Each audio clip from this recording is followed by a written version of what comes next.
A queda alterou nossa percepção de tempo e de recompensa. Fala pessoal, tudo bem? Seja bem-vindo aqui ao Ti Rafa Family, o canal da nossa família para abençoar a sua família. Eu sou o Ti. Eu sou a Rafa. E eu sou o Arthur.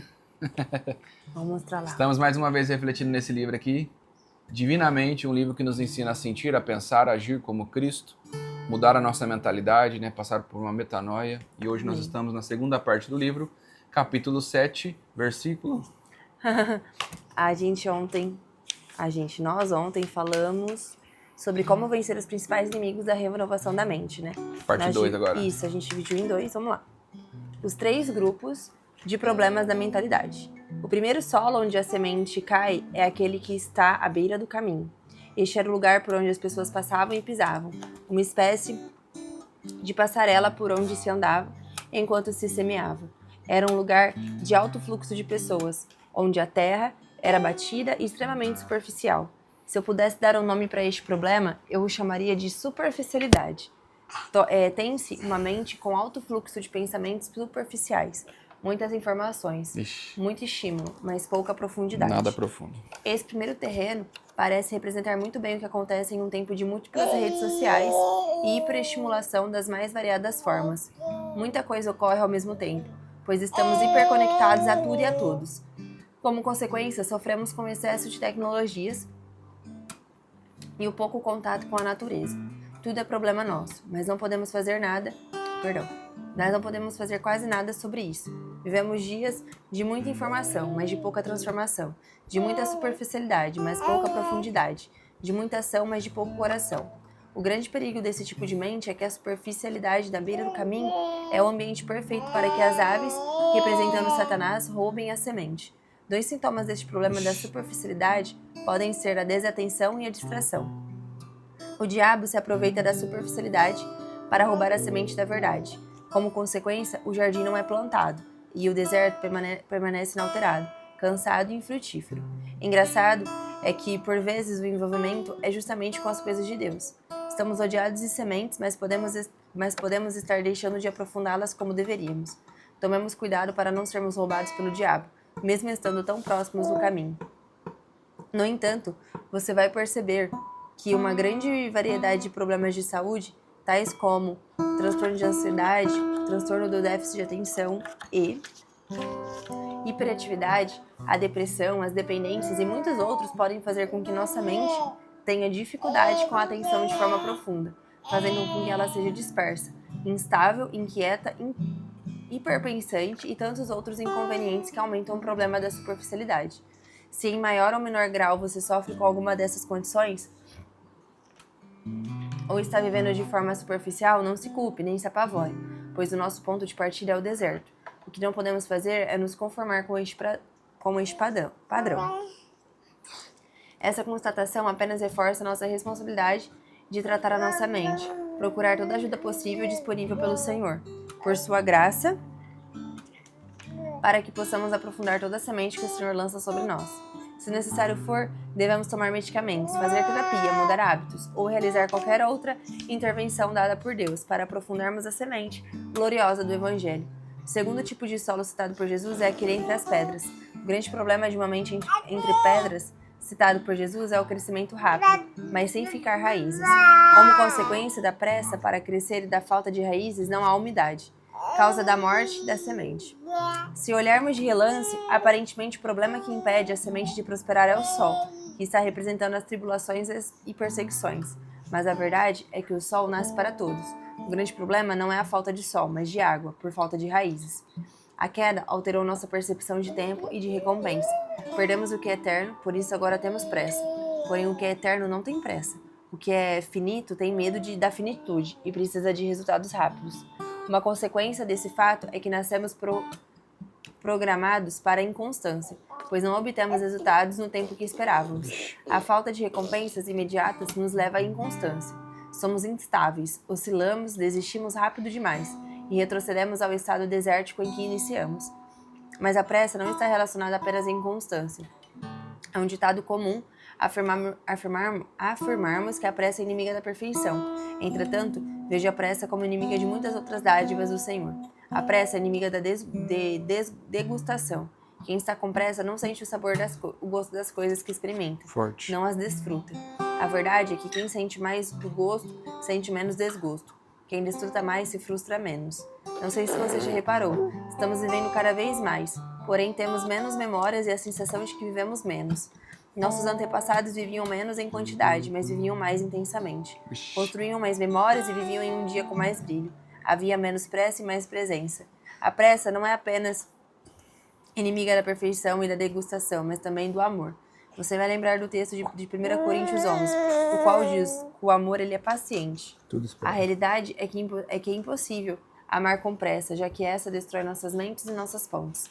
No entanto, a pressa não tem apenas inimigas. A pressa ela é a melhor amiga da depressão. Não é à toa que dentro da palavra depressão vemos a palavra pressa. Eu costumo dizer que o aumentativo de depressa é depressão. Hoje em dia vamos nos sentindo paulatinamente mais pressionados, rebaixados e em grande parte das vezes depressivos. A pressa ela é alimentada pela percepção de atraso, sentimento quase unânime neste tempo de grandes comparações, em que nos sentimos sempre atrasados em relação às pessoas que chegaram aonde gostaríamos de chegar. Via de regra, porém, esse não é o lugar que Deus deseja para nós neste tempo. Por esse prisma, vemos como é perigoso e sensível o tempo em que estamos. Hoje temos acesso à vida de todo mundo, e isso tem nos feito muito mal. Quantas vezes não achamos que Deus está apressado e que nós estamos atrasados? Todavia, quando olhamos para as Escrituras, não vemos relatos de Deus correndo. Por outro lado, sobram referências nas quais o Senhor chama pessoas para andar com Ele. Foi assim com Enoque e Abraão. Foi assim com Jesus, que além de caminhar com seus discípulos, disse abertamente: Eu sou o caminho. Veja que Jesus não é uma corrida, Ele é um caminho. Por vezes, a pressa não é resultado apenas do excesso de comparações, mas também do excesso de atividades. Este ponto vai ficar mais evidente quando o terceiro tipo de terreno for evidenciado. Se você é um desses que vive apressado, com a percepção de atraso, correndo contra o tempo, também quero fazer a você um convite à graça, um convite ao eterno, que nos abre para receber a semente. A eternidade não precisa correr. Deus não está correndo, e nós também não precisamos fazer isso para alcançá-lo. Podemos andar nele. Deus está nos chamando de volta às raízes, de volta ao jardim. A água que nos revigora em meio ao calor extenuante. A terceira terra que Jesus compara a nossas mentes é aquela rodeada por espinhos. Os espinhos pressionam, sufocam e asfixiam o crescimento da semente. Deixa ele sentadinho aqui. Acho que vai ficar sentadinho. Acho que não. Nossa mente tem uma grande tendência de se envolver demasiadamente com preocupações e cuidados dessa vida. Este fenômeno tem transformado a nossa sociedade na sociedade do cansaço e do estresse. Se o primeiro problema de renovação de mentalidade foi chamado por nós de superficialidade de atenção e o segundo de pressa, esse terceiro pode ser chamado de sobrecarga. Até alguns anos atrás, víamos que grande parte das doenças mais comuns tinham as carências como parte fundamental da sua fisiopatologia. Faltavam saneamento básico, medicamentos, vacinas, alimento, médicos e tantos outros elementos básicos para a boa saúde. Na nossa geração, no entanto, vemos que a maioria dos problemas epidêmicos passa pelos excessos do que antes nos faltava. Hoje falamos muito sobre excessos alimentares, obesidades, diabetes, colesterol alto, pressão alta, uso massivo. Quer continuar aqui? Eu pego ele. Uso massivo de medicamentos, ansiedade, burnout, abuso de substâncias, congestionamento de veículos, acidentes causados pelo excesso de velocidade, excesso de trabalho, estresse pelo congestionamento de veículos, entre outros. O progresso nos deu acesso a muitas coisas que antes não tínhamos. Aqui. Porém, o progresso nos deu acesso a muitas coisas que antes não tínhamos. Porém, me parece que hoje temos em demasia tantos outros aspectos que antes nos faltavam e não sabemos como voltar atrás. Minha impressão é o quê? Que na nossa deformidade da queda, tendemos a oscilar esses dois problemas, o excesso e a falta. É o famoso tédio de possuir, né? E a ânsia de ter. É algo muito parecido como o modelo da Torre de Babel. Se um dia nos faltou altura para salvar do dilúvio, agora vamos construir uma torre até o céu. Se um dia nos faltou alimento, agora vamos exceder e comemos demais. Se um dia nos faltou remédio, agora tendemos a nos entupir e nos entorpecer. Vivemos preenchendo nossas faltas com excesso. Nossa, que paulada, hein? A grande problemática é que nada é suficiente. Tudo cansa muito, porque os nossos limites estão distorcidos. Não fomos feitos para este lugar. Nunca seremos plenos no deserto que essa queda nos deixou. O problema é tão intenso que identifiquei em meus atendimentos que hoje chamo de síndrome da sobrecarga. Essa condição, para mim, é o verdadeiro mal do século, pois tem causado grande parte das condições clínicas que mais nos afetam, causando inúmeros prejuízos pessoais, profissionais, familiares e até espirituais. Vejo a sobrecarga como uma causa raiz para grande parte dos problemas da nossa sociedade. Seria como uma árvore de ponta cabeça. Por definição, entrar em sobrecarga é ultrapassar os limites. Esta sobra ou excesso de carga nos faz entrar em fadiga. Após a manutenção do estado de fadiga, vem a danificação de estruturas. Quando Moisés foi falar com Faraó, a proposta foi aumentar a carga de trabalho.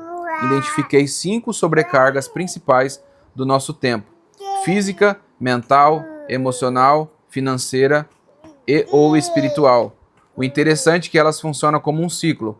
A sobrecarga física pode levar a uma sobrecarga mental, que pode levar sobre uma sobrecarga financeira, que pode levar a uma sobrecarga emocional, que pode levar a uma sobrecarga espiritual. Independente do ponto que se entra nesse ciclo, podemos transitar por ele completamente. Identifiquei também 5 padrões de resposta a essa síndrome de sobrecarga. Mas nós iremos falar amanhã sobre esses 5 padrões. Só para te adiantar, automatismo, adiamento, adoecimento, ativismo e anestesia. Acho que dá para falar hoje. Para poupar energia diante da sobrecarga, começamos a viver de forma automática, é o automatismo. Começamos a deixar coisas importantes para depois, já que nesse momento não temos energia, adiamento. Começamos a danificar estruturas importantes e adoecemos, adoecimento.